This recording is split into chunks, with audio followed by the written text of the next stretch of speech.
Bismillahirrahmanirrahim. Assalamualaikum warahmatullahi wabarakatuh. Selamat pagi anak-anak. Kembali lagi berjumpa dengan Bapak. Hari ini kita akan kembali belajar tematik ya, tematik pada tema 2. Kemudian subtema 1 pembelajaran yang keempat. Sebelum kita mulai belajar, jadi anak-anak persiapkan dulu bukunya, buku cetaknya. Selanjutnya alat-alat tulisnya dan buku tulisnya ya. Setelah anak-anak siapkan, buka bukunya pada halaman 37. Halaman 37, pembelajaran yang keempat ya. Baik, silakan disimak. Ada bermacam-macam jenis usaha yang memanfaatkan sumber daya alam seperti pertanian, perkebunan, kehutanan, perikanan, dan pertambangan. Ada pula jenis usaha lain yang memanfaatkan sumber daya alam, misalnya usaha pariwisata. Ayo kita pelajari jenis usaha ini ya. Maksudnya yang akan kita pelajari adalah jenis usaha pariwisata. Baik, lanjut. Ayo membaca. Nah, baik, karena ini bacaannya sedikit, anak-anak simak ya. Melihat jejak Merapi di Kaliadem. Oke. Terlihat pada gambar ini wisata Kaliadem. Di mana tempatnya ini nanti kita cari tahu. Oke.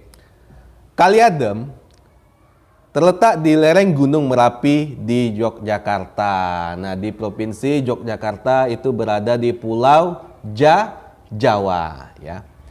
Dahulu tempat ini terkenal sebagai lokasi perkemahan yang asri. Fasilitas di area wisata Kaliadem dahulu cukup komplit. Ada pendopo, gedung pertemuan, kios-kios, warung, gardu pandang, lapangan untuk perkemahan, toilet, dan sebagainya. Akan tetapi, setelah Merapi meletus pada bulan Juni 2006, sebagian besar fasilitas itu lenyap terkubur lahar. Jadi anak-anak, sebelumnya ini memang wisata Kaliadem ini dulu fasilitasnya komplit. Ya, tapi ada bencana alam yaitu Gunung Merapi meletus, sehingga lahar dari Gunung Merapi itu melahap semua fasilitas yang ada di tempat wisata Kaliadem ini. Itu terjadi pada tahun 2006. Oke, siap. Kemudian kita lanjutkan. Nah, ini wisata Kaliadem. Baik. Wah, ini setelah ini masih di lereng Merapinya. Jadi ini Gunung Merapinya ya. Oke. Saat ini wisata Kaliadem sudah berubah nama menjadi Lapatur Kaliadem. Sebagian besar pemandangan Kaliadem berupa hamparan pasir dan batuan bekas lahar. Di sana ada bunker atau rulinda, ruang lindung darurat. Bunker ini dibangun untuk tempat berlindung jika tiba-tiba Gunung Merapi menyemburkan awan panas. Di dalam bunker ini ada kamar mandi, tabung oksigen, masker, listrik, dan perlengkapan lainnya. Pintunya 2 lapis terbuat dari lempengan besi setebal 3 cm. Jadi begitu anak-anak ya. Coba kita lihat lagi, penasaran Bapak. Bagaimana sih wisata Kaliadem ini? Wisata Kaliadem. Oke. Kita cek anak-anak ya. Ya, ini dia tempatnya. Oke. Nih. Wisatanya, Ini sepertinya bunker yang dimaksud ya. Ya, nah, ini adalah bunker yang dimaksud itu. Yang dalam teks tadi, ya. Bagus. Jadi pintunya ini, jadi bunker itu sebuah ruang yang berada di dalam tanah, anak-anak. Baik. Kita lihat lagi ya pemandangan apa saja. Oke, ini adalah Penampakan dari Gunung Merapinya. Ini Gunung Merapinya. Ini terlihat anak-anak tuh. Masih ada lahar-lahar panas ya. Jadi Gunung Merapinya aktif nih. Baik. Ya. Oke, segitu aja. Baik, kita lanjutkan lagi ke buku ya. Sudah tahu ya. Lapatur Merapi. Ini coba kita coba. Jadi sekarang sudah menjadi tempat yang banyak bebatuan anak-anak. Kali Adem ini. Sekarang bentuknya seperti ini. Nih. Seperti ini bentuknya udah banyak bebatuan seperti yang dikatakan dalam buku tadi. Ini diakibatkan oleh semburan larva Gunung Merapi tadi ya. Iya. Jadi sekarang banyak dijadikan tempat tempat bagi para ini ya, para apa nih, yang penyuka mobil ini, penjelajah, penjelajah ya. Siap Pak, gitu. Oke lah, baik. Kita lanjut ya lagi ke bacaannya. Ayo menulis. Dari bacaan melihat jejak Merapi di Kali Adem, kamu mengetahui salah satu lagi jenis usaha, yaitu usaha pariwisata. Baik. Di mana kamu tinggal? Apakah di daerah tempat tinggalmu ada jenis usaha pariwisata? Kalau di daerah tempat tinggal anak-anak, otomatis di sekitar sini ya. Kalau di sekitar sini apa sih pariwisatanya? Tak ada. Baik, jadi soalnya Bapak ganti, bukan soal yang ini. Soalnya nanti seperti ini ya. Di mana? Oke, anak-anak catat, siapkan bukunya. Siapkan. Baik, dah disiapkan. Simak dan langsung catat ya. Soalnya kita ganti, jangan ini. Jangan ini kok daerah tempat tinggal. Kalau ditanya tempat tinggalmu nggak ada nanti. Tempat tinggal Bapak pun nggak ada juga tempat pariwisata. Parit ada parit. Parit, banyak sampah parit. Dah. Pertanyaan yang pertama itu, di mana kampung halamanmu berada? Nah, itu dia. Pertanyaan pertama, di mana kampung halamanmu berada? Catat anak-anak, soal yang pertama. Soal yang kedua, apakah di daerah kampung halamanmu ada jenis usaha pariwisata? Nah, catat anak-anak ya. Apakah di daerah kampung halamanmu ada jenis usaha pariwisata? Bagi kampungnya yang berada di Sumatera Barat itu sangat banyak ya tempat pariwisata, banyak. Kalau kampungnya di daerah Sumatera Utara juga ada. Tapi kalau kampungnya di perbatasan provinsi sih nggak ada. Kemudian kalau kampung saya di Pekanbaru Pak. Di Pekanbaru ya. Kalau di Pekanbaru tempat wisata di mana kira-kira anak-anak? Paling-paling di kolam renang. Kemudian apa ya? Museum. Mall Pak, mall bukan tempat wisata, tempat belanja. Ya. Dah. Lanjut ya. Bagaimana soal ketiga? Catat soal ketiga.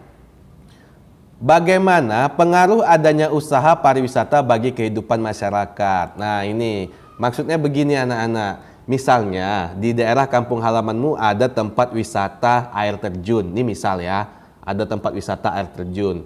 Kemudian apa pengaruhnya bagi masyarakat sekitar? Apakah tempat wisata ini dapat menambah penghasilan untuk masyarakat sekitar atau tidak? Nah, menurut anak-anak gimana? Kalau menambah penghasilan, bagaimana caranya? Tentu pasti orang tuh mereka ada misalnya berjualan, apalagi ya menyediakan pelampung, jasa potret, apalagi jasa apa lagi ya? Jasa penjual cenderamata begitu ya, pasti itu untuk menambah penghasilan. Kira-kira kegiatan seperti itu berpengaruh tidak? Nah, itu pertanyaannya ya. Baik, soal ketiga tetap. Dah. 3 soal baru ya. Lanjut. Oke, bacaan sedikit. Ya, sedikit. Ini anak simak ya karena sedikit. Jenis usaha di bidang jasa. Jenis usaha pariwisata merupakan usaha di bidang jasa. Bidang jasa berkaitan dengan pemberian layanan kepada konsumen. Contoh usaha jasa selain pariwisata antara lain perbankan, keuangan, asuransi, kesehatan, dan hukum. Sektor jasa di Indonesia, terutama pariwisata, berkembang pesat. Pesatnya jasa pariwisata didukung potensi panorama alam Indonesia yang elok. Sektor pariwisata di Indonesia juga menonjol aspek budayanya. Jadi contoh objek wisata adalah danau, pantai, bukit, pegunungan, gunung, suaka alam, serta flora dan fauna. Jadi pegunungan dengan gunung itu beda anak-anak ya. Kalau yang namanya pegunungan itu deretan gunung-gunung, banyak gunungnya. Ya. Kalau gunung satu, nah gitu ya. Oke. Contoh objek wisata budaya adalah kesenian daerah, upacara adat, keraton, dan candi. Di Provinsi Riau ini ada juga candi. Candi apa namanya? Candi Muara Takus. Oke. Berkembangnya sektor pariwisata menumbuhkan usaha-usaha penunjang jasa pariwisata. Usaha-usaha di bidang jasa pariwisata ini antara lain sebagai berikut. Ya, misalnya pengelola jasa penginapan, misalnya hotel, motel, wisma, dan losmen. Ini adalah jasa penginapan ya anak-anak ya. Yang kedua itu usaha penjualan barang cenderamata atau souvenir. Nah, sering kan anak-anak kalau pergi ke tempat wisata itu ada yang menjual gelang, ada yang menjual kalung, anting-anting, tas, ya kan? Itu adalah cenderamata. Baju pun ada. Kemudian yang ketiga, penyedia jasa pemandu wisata. Nah, pemandu, misalnya ada turis yang masuk. Kan kalau turis itu kan agak kurang mengerti juga bahasa Indonesia ya. Mungkin sebagian ada. Makanya dipandu oleh pemandu wisata yang bisa mengerti bahasa Inggris dan bisa mengerti bahasa Indonesia. Nah, jadi bisa juga dia selain jadi pemandu juga sebagai penerjemah. Mantap kan? Mantap. Jadi bagus belajar bahasa Inggris Pak? Ya bagus. Oke. Yang keempat, penyedia jasa pariwisata dan transportasi. Ya baik. Jasa pariwisata, transportasi. Biasanya bus-bus, wisata. Banyak anak-anak ya. Ada. Salah satu jenis usaha yang banyak kita lihat adalah berjualan. Siapa di sini yang orang tuanya berjualan? Ya, itu merupakan salah satu jenis usaha. Mulai dari penjual buah, makanan, barang-barang keperluan sehari-hari, hingga para penjual kendaraan bermotor. Baik, dari jenis usaha itu, para pedagang dapat memperoleh penghasilan untuk kehidupan sehari-hari. Ya, benar. Di sini terlihat suasana di penjual buah yang sedang memberikan layanan kepada pembelinya ya. Baik, ayo bercerita, ini tidak usah. Nah, baik. Ini ada ya soal selanjutnya. Jadi sebelumnya tadi sudah ada 3 soal. Sekarang tambah lagi soalnya. Banyak kali soalnya Pak? Enggak banyak. Cuma 5 kok. Menurutmu mengapa ada berbagai... udah, yang ini kita ambil soalnya ya, yang ini. Nih, soal yang keempat. Mengapa orang melakukan suatu usaha tertentu dan orang lain melakukan jenis usaha lain yang berbeda? Mengapa? Maksud pertanyaannya begini anak-anak. Mengapa begitu? Misalnya, si A, anggap ajalah si A itu berjualan bakso. Si B itu berjualan buah, si C ini berjualan ikan. Nah, mengapa usahanya berbeda? Kenapa tidak sama? Misalnya si A jualan bakso, si B bakso, si C bakso gitu. Jadi makan tiap hari bakso. Jadi begitu anak-anak, mengapa harus berbeda ya kan? Pasti anak-anak ceritakan alasannya mengapa ya kan? Pasti anak-anak bisa jawab, Bapak yakin. Ya. Iya tuh Pak, jawabannya apa ya? Baik. Soal keempat tadi itu ya, yang ini soal keempat yang Bapak tandai ini. Selanjutnya soal kelima, gampang. Nah, jika anak-anak sudah dewasa nanti, nah Jika anak-anak sudah dewasa ya, ini cita-cita.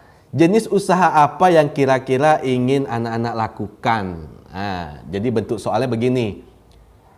Jenis usaha apa yang kira-kira ingin kamu lakukan saat dewasa nanti? Begitu jenis apa bentuk soalnya. Catat anak-anak, soal kelima.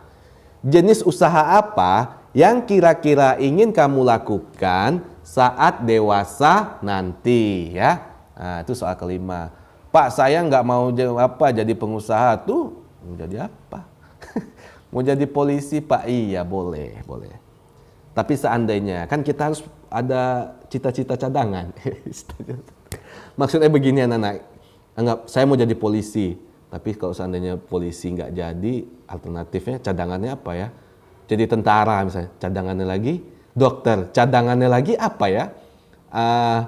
Pengusaha. Nah, yang pengusaha ini anak-anak mau jenis usaha apa yang anak-anak mau, begitu maksudnya.